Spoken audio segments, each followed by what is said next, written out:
Te, bakit kayo dyan nagpapatay ng aso sa tapat ng bakod namin?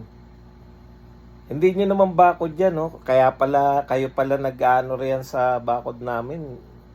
Bakit nyo naman naisipan na dyan magpatay ng aso? Uy, Pogi, ikaw pala yan. Lagi kita nakikita dumadaan eh. Diyan ka pala nakatira? Ano, te? Pakiulit mo nga. Pogi, ikaw yung nakikita ko dumadaan ka dun sa lugar namin.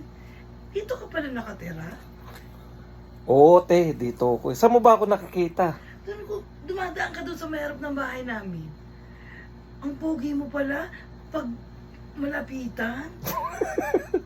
Ikaw naman, te. Binibiro mo naman ako. Hindi. Ang Pero marami. pogi mo pala. Marami na nga nakakapagsabi sa akin yan, eh. Ito bang anggulo na to, ate?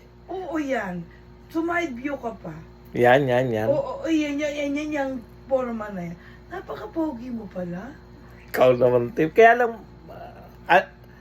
marami na rin nagsasabi sa akin yan, kaya naniniwala na rin ako, te. Oo, ako din nakita ko. Malayo sa akin. Sino kaya yung pogi na yun? Sige.